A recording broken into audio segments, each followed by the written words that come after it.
ये चंद्रमोहन गुप्ता 2 जून को जाता है सांबा में किसी फैक्ट्री में और अपने उन्हीं कल्प्रिट्स नरेंद्र वर्मा और मंजू वर्मा को, जिनको ये वहाँ पर इस्तेमाल करने के लिए रखा गया है, वहाँ पर जाकर ये उस फैक्ट्री वाले से डोनेशन ले रहा है मशीन की कि गोबर से हम लकड़ी बनाएंगे, और किस गौशाला के नाम पर? हमारी हरे कृष्णा गौशाला के नाम पर। तो मुझे बताइए, जब इसका लेना देना कुछ नहीं है उस गौशाला से, ये डोनेशन ले रहा है, तो ये भी 420 है। तो इसलिए इस पर कड़ी से कड़ी कार्रवाई की मैं मांग करता हूँ, एडमिनिस्ट्रेशन से भी, पुलिस डिपार्टमेंट से भी, क्राइम से भी, और ऑनरेबल कोर्ट में तो हम हैं ही हैं, तो वहाँ पर जाके हम रिक्वेस्ट करेंगे कि जनाब ऐसे ऐसे मसला हो रहा है। तो जो उस पर 30 लाख रुपए का दूध का ही पैसा वहाँ पर इकट्ठा हुआ है, जिसका हिसाब हम तहसीलदार जम्मू से मांग रहे हैं। और अभी तहसीलदार साहब मिलते नहीं हैं, उन्होंने हमारे नंबर भी ब्लॉक किए हों, लेकिन हम वहाँ पर रिसीविंग में जाके, ताकि कल को ये ना बोलें कि हमारी तरफ से कोई लेटर भी नहीं आई, तो हम वहाँ पर रिसीविंग लेते हैं और चुपचाप आ जाते हैं और जाएंगे जनाब ऑनरेबल हाई कोर्ट में। और रही बात इस रथ यात्रा की, जो आज ये प्रेस कॉन्फ्रेंस जो मेन मुद्दा है, वो इसलिए है कि ये श्री राधा गोविंद धाम कहीं पे एग्जिस्ट करता ही नहीं है। तो मुझे बताइए, डीसी जम्मू ने कैसे परमिशन दी होगी इनको? रथ यात्रा निकलती है बिना परमिशन के, निकाल सकते हो क्या आप? तहसीलदार जम्मू उसमें इन्वॉल्व है, एडिशनल डीसी उसमें इन्वॉल्व है, एसएसपी जम्मू इन्वॉल्व है, एसएसपी ट्रैफिक इन्वॉल्व है, जिसने ये सारा रूट कवर करना है। एसएसपी जम्मू और एसएसपी ट्रैफिक को हम मान लेते हैं कि चलो उनको इस चीज़ का अंदाज़ा नहीं होगा, बाकियों को तो हाँ शायद ना पता हो, लेकिन बाकियों को तो है ना। तो इसलिए ये सरासर 420 का मामला है। मैं हाथ जोड़ के विनती करता हूँ एडमिनिस्ट्रेशन से कि वो अपने आप को ऑनरेबल हाई कोर्ट के ऊपर ना समझे। आप देख रहे हैं न्यूज़ शेयर इंडिया और मैं हूं अरफाज अहमद डैंग। 27 जून मंगलवार को श्री जगन्नाथ रथ यात्रा जो है वो होने जा रही है। जो करवा रही है वो है श्री राधा गोविंद धाम शक्ति नगर, और रोहित बाली जी हमारे साथ यहाँ पे बातचीत करने के लिए मौजूद है, जो ये कह रहे हैं कि ये जो श्री राधा गोविंद धाम शक्ति नगर है ये कहीं पे है ही नहीं, ना कागज़ों में है, ना किसी को पता है ये राधा गोविंद धाम है क्या चीज़ है, शक्ति नगर में कहाँ पे है। बातचीत करेंगे क्या दिक्कत है इनको इस ये जो यात्रा जो निकल रही है। रोहित जी आपका स्वागत है न्यूज़ शेयर इंडिया में। अरफाज साहब शुक्रिया। रोहित जी, ये जो 27 जून मंगलवार को ये जो रथ यात्रा निकलने वाली है, इससे आपको क्या दिक्कत हो रही है, क्या आपत्ति है आपको? इसमें रथ यात्रा से कोई आपत्ति नहीं हो सकती, भगवान जगन्नाथ जी से कोई आपत्ति नहीं है, क्योंकि 2012 में जब जगन्नाथ रथ यात्रा निकाली है तो भगवान ने मुझे निमित्त बनाया था, जनरल सेक्रेटरी मैं ही था उस रथ यात्रा का, लेकिन वो रथ यात्रा इस्कॉन जम्मू ने निकाली थी जी। इस्कॉन जम्मू जो है वो ड्रीम सिटी मुट्ठी में है। अब पॉइंट डैंग साहब आज ये जो प्रेस वार्ता का है वो ये है कि ये सरासर 420 का मामला है। अब वो कैसे है? क्योंकि इसमें जो निवेदक है श्रीमान निताई दास, ये वो निताई दास है जो इस्कॉन जम्मू में जुलाई महीने से पहले 2022 ये वहाँ पर मैनेजर था, और इसको वहाँ से धक्के देकर निकाला गया था। इसने वहाँ पर फ्रॉड किया था, पैसों का फ्रॉड, भगवान की ज्वेलरी वहाँ से चुराई थी, ये वहाँ से फ्रॉड करके वहाँ से इसको फिर धक्के देके, क्योंकि मंदिर की बात बाहर नहीं आती है, तो चंद्रमोहन गुप्ता के संपर्क में था। तो चंद्रमोहन गुप्ता ने इनको बोला कि फिलहाल हल्की कड़ी इनको यहाँ पर स्टे करने दो, क्योंकि ये ट्रस्ट में जो थे इसकी जो धर्मपत्नी है मदालसा, उसको हमने अपने ट्रस्ट में जो हरे कृष्णा गौशाला चैरिटेबल ट्रस्ट है उसमें भी डाला हुआ है। तो इसलिए डाला था कि पूजा पाठी लोग हैं, क्योंकि पता नहीं चलता चोले में छुपा हुआ, अगर कोई भेड़िया अगर छुपा हुआ तो आपको कैसे पता चलेगा? वो तो जब आपको काटेगा फिर ही तो पता चलेगा ना। आपकी ट्रस्ट रजिस्टर्ड है हमारी ट्रस्ट, जो ये ट्रस्ट हमारी रजिस्टर्ड 2017 से है। ये इसका पैन कार्ड भी है, ठीक है, पैन कार्ड है, ये रजिस्ट्रेशन है पूरी इसकी, और ये वो लेटर भी है जो इस्कॉन जम्मू ने निकाली थी जब इसको बाहर निकाला था। ये आप देख लीजिए, ये वो लेटर है जो सर्कुलेट हुई थी इस्कॉन उधमपुर इस्कॉन जम्मू के व्हाट्सएप ग्रुप्स में, जिसमें ये लिखा गया है कि निताई दास जो हरिद्वार से आया था इसको निकाल दिया गया। ये वो लेटर है। आपको पता था फिर भी आपने इनको अपने ट्रस्ट में ये लेटर 25 जुलाई की है ना, लेकिन उससे पहले ये जुड़े हुए हैं ना हम हमारे साथ ट्रस्ट में। हाँ, हमारे ट्रस्ट में ये तो जुड़े हुए हैं 2017 से। इसकी जो धर्मपत्नी है उसको हमने इसलिए जोड़ा क्योंकि आपको पता है कोई भी पूजा पाठ का अगर काम करना है तो उसके लिए वैसे ही लोग चाहिए ना, पैंट कमीज पहन के थोड़ी जाएंगे। तो हमने इसलिए इनको जोड़ा था कि आप करें, और वो उस समय लेडीज़ का ही ट्रस्ट था, उसमें सारी लेडीज़ थी। बाद में ये जो ट्रस्ट है अगस्त महीने में कोर्ट से रजिस्टर्ड हुआ है, और उसमें फिर मुझे जनरल सेक्रेटरी का पदभार दिया गया, और तब मैंने ये महसूस किया कि इन्होंने पिछले काफ़ी दिनों से यहाँ पर फ्रॉड कर रहे हैं, और मैंने वो पकड़ भी लिया था। जैसे मैंने आपको पिछले इंटरव्यू में बताया था कि वो रसीद बुकें जो थी वो सारी इन्होंने फर्जी बनाई हुई थी। बस वही एक टर्निंग पॉइंट था जब इनको मैं खड़कने लग गया था। इन्होंने बोला कि जब तक रोहित बाली इधर है तो हम तो फ्रॉड कर नहीं सकते। और फिर चंद्रमोहन गुप्ता जो फार्मर मेयर है उसकी एंट्री इसलिए हुई क्योंकि वो कमर्शलाइज करना चाहता है उस जगह को, जबकि वो जगह जो है वो इरिगेशन लैंड है, सरकारी भूमि है। और सरकारी भूमि में आप मंदिर, मस्जिद, गुरुद्वारे, गिरजाघर या कोई गौशाला ये बना सकते हो, और बने भी हैं काफ़ी। मैं आपको बता सकता हूँ जो बने हुए हैं। अब हुआ ये कि इन्होंने वहाँ पर काफ़ी किस्म की चालें चली, जिसमें जनवरी महीने में आपने देखा होगा वो रिंकू चौहान और इसका वो जो चंद्रमोहन गुप्ता का पंगा हुआ था। उसके बाद इन्होंने क्या किया, वहाँ माहौल भी खुद ही ख़राब करवाया और डीसी मैडम को, तहसीलदार साहब को, एसएचओ बख्शीनगर को इन्फ्लुएंस में लेकर वहाँ पर सीआरपीसी 145 लगवा दी। अब जब वहाँ पर 145 लगी, और इस चीज़ का हमें पता नहीं है क्योंकि हम ये षड्यंत्रबाजी है इसमें हम बिलीव नहीं करते, क्योंकि हम पूजा करने जाते थे वहाँ पे, गौशाला की, गौ माता की सेवा करने जाते थे। तो जब हमने वहाँ पर राम कथा निकालनी थी, ये लोग हमारी उस राम कथा में कोई विघ्न ना डालें, कोई पंगा क्रिएट ना करें, तो हमने कोर्ट से सोचा कि कोर्ट से ऑर्डर ले लेते हैं, और ताकि हमारी जो ये राम कथा है ये निर्विघ्न चले। लेकिन पता चलता है कि इन्होंने वहाँ पर पहले ही केविट लगाया हुआ है, और इन्होंने बताया जी हमने तो वहाँ पे 145 लगा दिया। मतलब 1.5 महीने के बाद मुझे पता चल रहा है कि मेरी गौशाला पर सीआरपीसी 145 लगा दी गई है। अब जब सीआरपीसी 145 लग जाती है तो हम कानून का आदर करते हैं, कानून का सम्मान करते हैं, कानून से बड़ा कुछ नहीं है। तो हमने वहाँ पर जितने भी हमारे ट्रस्ट के लोग थे, हमने मना किया कि हम वहाँ पर नहीं जाएंगे जब तक अब इस केस का सॉल्व नहीं होता, मसला हल नहीं होता। उसके बाद फिर आपको मैंने बताया था ये ऑर्डर एक हाई कोर्ट ने पास किया था, जिसमें वो तहसीलदार ने एक फर्जी कमेटी जो बनाई थी, जिसमें उन्हीं लोगों को कमेटी का मेंबर बनाया गया जो लोग 145 षड्यंत्रकारी तरीके से उन्होंने वहाँ पर लगवाई थी। चंद्रमोहन गुप्ता और उसके जितने गुर्गे थे जो फार्मर मेयर है। अब इन्होंने क्या किया है कि ये तो चल रहा है मसला, हाई कोर्ट ने इनको बाहर का रास्ता भी दिखा दिया। अब ये सोच रहे हैं करें क्या, तो इन्होंने क्या किया है, वहाँ पर जो गौ माता के जितने भी दूध की जो सेल हो रही है, गौवंश के नाम पर जो डोनेशन आ रही है, उसको ये गवर्न कर रहे हैं चंद्रमोहन गुप्ता एंड टीम सारी। और ये तहसीलदार साहब को जवाब देना है कि 31 जनवरी 2023 के बाद जितना भी हिसाब है वो कहाँ पे है। जो लड़ाई मैं पिछले सितंबर अक्टूबर महीने 2022 से लड़ रहा था कि हिसाब में गड़बड़ है, वो हिसाब की गड़बड़ तो इन्होंने 145 लगा के शुरू कर दी हुई है। तो इसलिए मैंने फिर ऑनरेबल हाई कोर्ट में वो सारे जो डॉक्यूमेंट दिए थे और उन्होंने ऑर्डर पास किया। और ये जो 45 जो आप बोल रहे हो वो सिर्फ आपके खिलाफ है या उनके भी है? वो टोटल उस लैंड पे लगती है, उस पर फिर कोई बंदा जा नहीं सकता। आप जा सकते हो ना वो जा सकते हैं, क्योंकि 145 जब लग जाती है तो जो लोग भी वहाँ पर तहसीलदार लिखता है वो मतलब कि यहाँ पर माहौल ख़राब हो सकता है वो लोग। लेकिन मुझे बताइए वो माहौल जनवरी महीने में जो ख़राब किया वो चंद्रमोहन ने किया, लड़ाई उसने की रिंकू चौहान के साथ, और माहौल ऐसा क्रिएट किया कि यहाँ चौहान ने तो प्रोटेस्ट भी किया था, इसके खिलाफ, चंद्रमोहन गुप्ता के खिलाफ प्रोटेस्ट किया था। उसके बाद इनकी आपस में सेटलमेंट हो गई थी। अब मुद्दा ये है डैंग साहब कि हमने 2 मेमोरेंडम, 2 एप्लीकेशंस वहाँ पर रिसीव करवाई हैं तहसीलदार जम्मू। टेकर कौन है उसके बाद में जब से ये मामला चल रहा है? 145 के जो केयर टेकर हैं इस समय तहसीलदार जम्मू है। तहसीलदार जम्मू है। तो फिर भी आप इतने आरोप लगा रहे हैं कि वहाँ पे धांधली हो रही है। धांधली इसलिए हो रही है क्योंकि वहाँ पर हिसाब ही नहीं है कोई।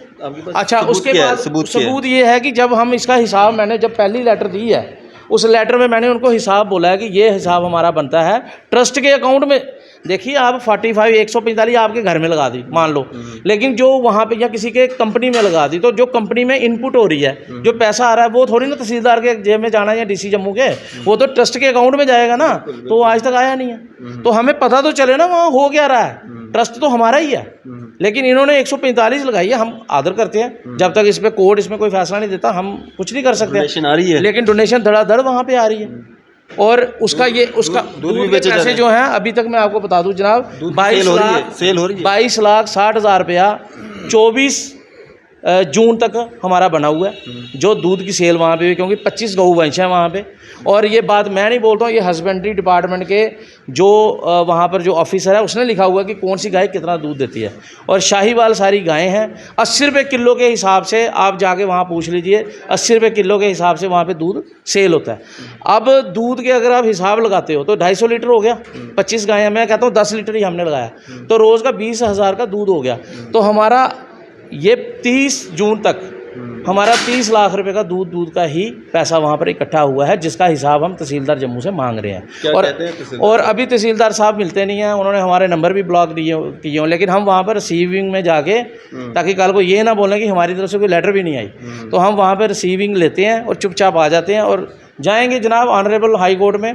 और रही बात इस रथ यात्रा की, जो आज ये प्रेस कॉन्फ्रेंस जो मेन मुद्दा है वो इसलिए है कि ये श्री राधा गोविंद धाम कहीं पे एग्जिस्ट करता ही नहीं है।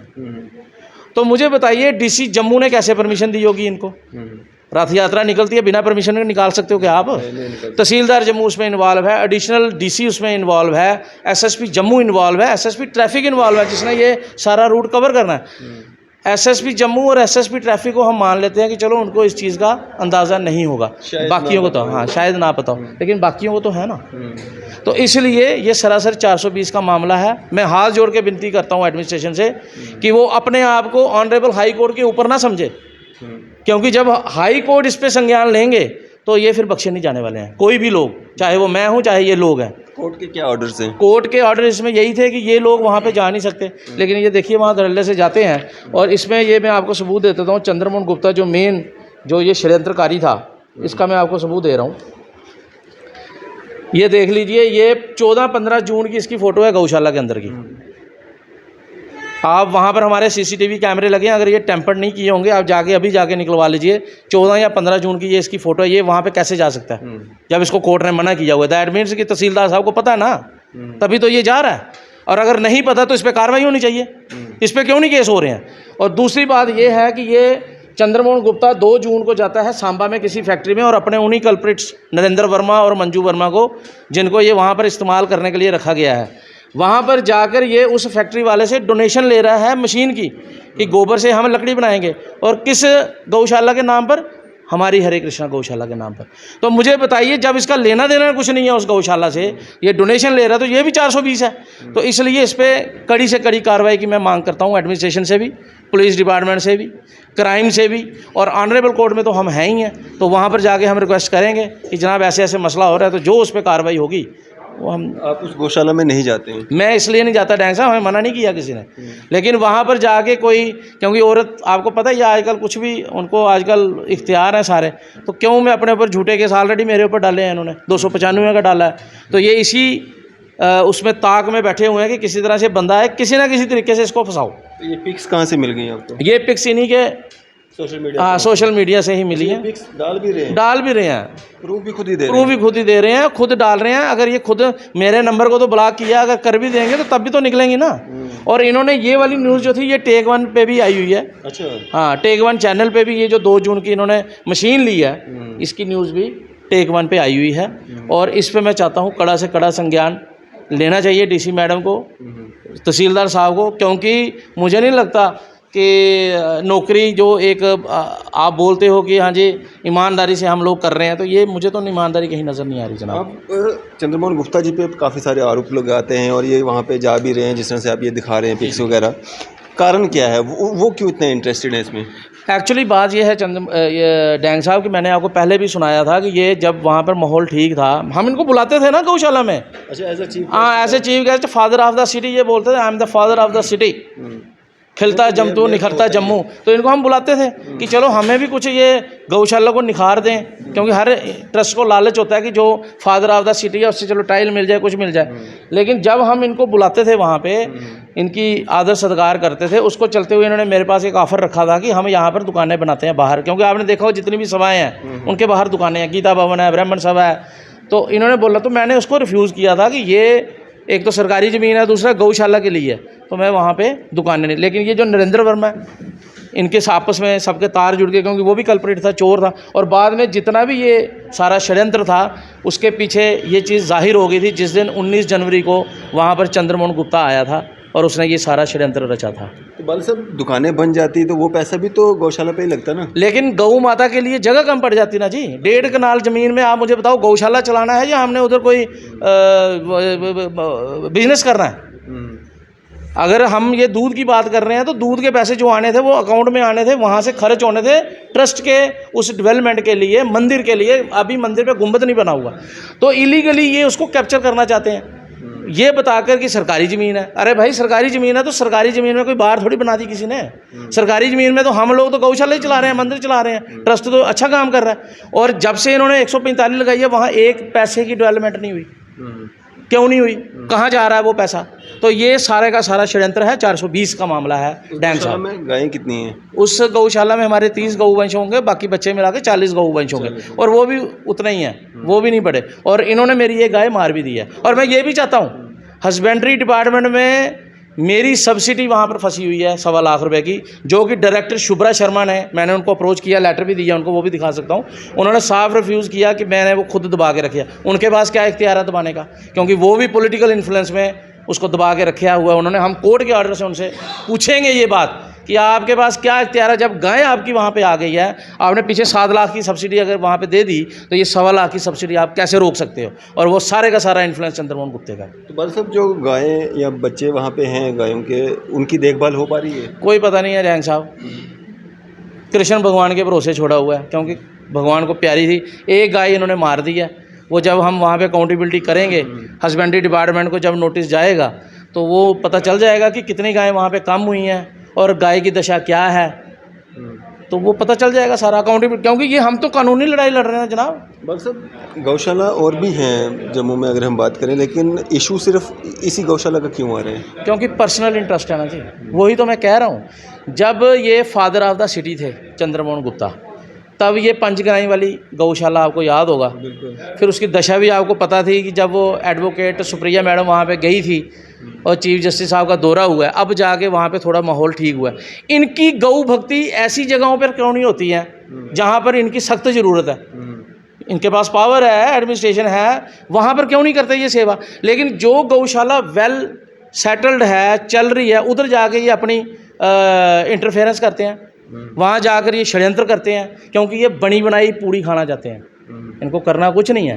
चंद्रमोहन चाहता मैं दिखाऊं लोगों को, देखो जी गौशाला चल रही है, और इसका उस गौशाला में इसका वार्ड भी नहीं है, इसका वार्ड 33 है और गौशाला 39 में है, और जितने भी लोग ये लेके आता है सारे बाहर के हैं। 39 का वहाँ पे बंदा कोई नहीं आता, ना ही कोई पंगे करते हैं। वहाँ के कारपोरेटर साहब जो हैं राजेंद्र जी, बहुत बढ़िया इंसान है। उन्होंने साफ बोला था कि आप बहुत बढ़िया काम कर रहे हो, लेकिन ये लोग सारे जो हैं यही षड्यंत्रकारी हैं। उनका नाम इन्होंने, मैंने आपको सुनाया था, इसमें भी डाला था, जो कमेटी तहसीलदार की। उन्होंने बोला तहसीलदार ने मुझे पूछा ही नहीं हुआ कि मेरा नाम कैसे डाल सकते हैं ये लोग। तो इसलिए ये सारा मसला डैंग साहब, ये 420 का मसला है। और ये जो रथ यात्रा है, मैं चाहता हूँ कि ये रथ यात्रा राधा गोविंद नाम के नाम से ना निकले। ये इलीगल तरीके से रथ यात्रा निकल रही है। लोगों का पैसा जो है मिसयूज़ किया जाएगा और लोगों को बेवकूफ़ बनाने का काम किया जा रहा है। तो इसलिए इस रथ यात्रा को मैं नहीं बोल सकता रोके, क्योंकि भगवान की है, लेकिन ये राधा गोविंद धाम शक्तिनगर जो है, ये इस रथ यात्रा को नहीं निकाल सकते। तो बादल साहब, लीगली अगर हम बात करें कानूनन, क्या गौशाला में जो गायें रखी जाती है उनका दूध बेचा जा सकता है? जी प्रभु, देखो अब उनका दूध, वैसे तो शास्त्र ये बोलते हैं कि गाय माता का दूध बिकना ही नहीं चाहिए, ठीक है, बिल्कुल नहीं बेच सकते आप। लेकिन अब गौ माता का दूध अगर आप सेल करते हो और उन्हीं की डेवलपमेंट में लगाते हो, तो उसमें मुझे बताइए ना क्या बुराई है? उनका दूध है, उनकी डेवलपमेंट में। गौशाला की बात नहीं करूँगा मैं, सारी अब सभी गौशाला का डैंग साहब, मैं इतना बड़ा अभी संत बना नहीं हूँ, अभी प्रयास करेंगे आगे, हो सकता है किस तरफ भगवान हमें ले जाएगा। लेकिन ये है कि गौशाला में वैसे तो गौ सेवा कोई भी हो, दूध देने वाली हो या नहीं देने वाली हो, सेवा ही होती है। अगर दूध उसका निकलता तो वो नाली में तो गिरा नहीं सकते। तो अगर किसी के मुंह में अगर जाता है, जैसे अब आप देखते हैं हमारी जो आजकल यही सुनने में आता है जी, हाँ जी दूध नहीं है माओं को, बच्चे दूध नहीं जी, गाय का दूध, तो शाहीवाल गाय का दूध, प्योर दूध, देसी गाय का दूध, यही दूध है। तो इसलिए अगर वो चला जाता है, और वैसे भी हमने यहाँ पर नियम क्या रखा था गौशाला में, 6 महीने तक हम 1 किलो दूध या आधा किलो दूध दे दिया करते थे, उसके पैसे नहीं लेते थे हमसे, लोगों से। हाँ, जो लोग अपने घर के लिए लेके जाते हैं, कहीं और से लेते हैं, वो वहाँ पर एज ए, और वो भी रसीद कटती थी, और यही जो मदारसा वहाँ बैठी है ये काटती थी, और वही मैंने आपको फर्जी रसीदें बताई थी, जो आज वहाँ पे कोई डॉक्यूमेंटेशन नहीं है। हाँ, लेकिन अब तहसीलदार साहब ने वहाँ टेक ओवर किया है, मुझे लगता है इन्होंने पूरा हिसाब मेंटेन किया होगा, क्योंकि हमने वो आर्डर जो है कोर्ट में सबमिट करवाया है कि तहसीलदार साहब सारा हिसाब लेके कोर्ट में दिखाएं। अब हमें नहीं दिखाना है, कोर्ट में दिखाएं। तो वो शायद अब अगले महीने उसकी डेट है, तो फिर हम आपसे मिलेंगे और इस पर प्रेस कॉन्फ्रेंस करेंगे। बिल्कुल। चलिए, शुक्रिया मेरे से बातचीत करने के लिए। ये थे मेरे से रोहित बाली जी। आपकी इस सब पे क्या राय है? अभी अपनी राय जरूर साझा कीजिएगा। इसी तरह की मज़ीद अपडेट्स के लिए आप देखते रहें न्यूज़ इंडिया। मैं अरफाज अहमद, कैमरामैन शानवाज के साथ।